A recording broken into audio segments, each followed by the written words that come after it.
Hi, it's the turnip dress and I'm finally painting a turnip with oil pastel, whatever. For a change, I'm going to explain what I'm doing today. I'm using this color called grey rose. It's actually like a really light lavender to draw the outlines and the butt crack of the turnip. I'm also drawing the stalks. They have been cut because we bought them from the market and we didn't actually grow them. If I grew them at home, I think we would have the leaves. Anyway, I'm doing a layer of yellow.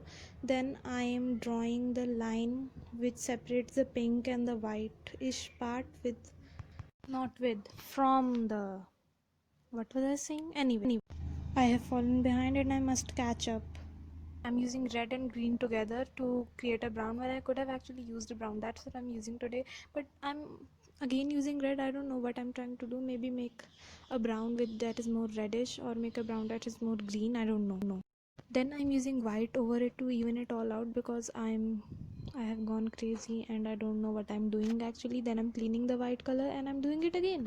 Okay, so an explainer on the red and green thing. See, red and green are complementary colors, so when used together, they dull each other out. So if used in equal quantities, they make a common brown. If there is more green, it makes a greenish brown, and if there is more red, it makes a reddish brown.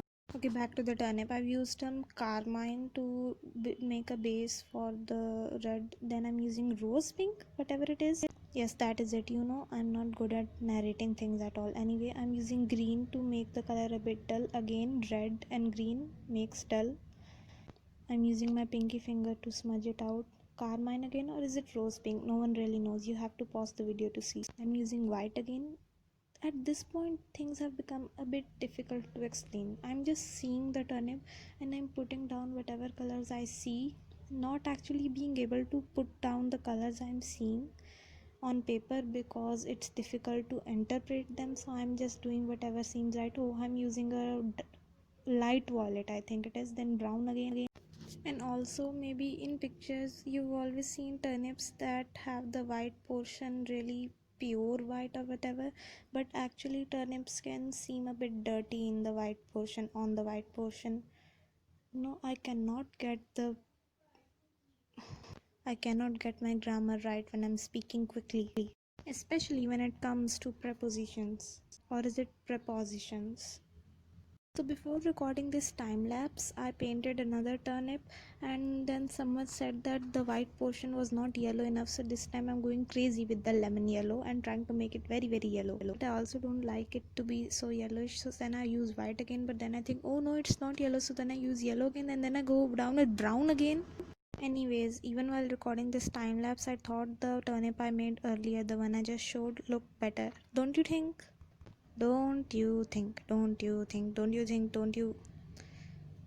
Okay, I'm doing the stalks and they have a bit of purple on one side, so I'm trying to do that but failing obviously. Then I'm using some dark violet to do the sides. Maybe add a bit of dimension, but I know this one is not going to have the dimension that the first one had.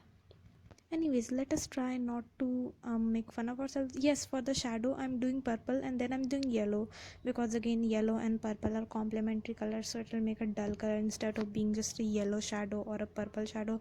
But I did not want a black shadow, so I'm using purple and yellow together. Also, why do kids just legit scream in such a high pitched voice when they're happy? Like, why? You want to hear a kid screaming? That sounds very messed up, but kids keep screaming in the neighborhood when they're playing. So yes, the turnips are done. No, I don't have corona. Bye.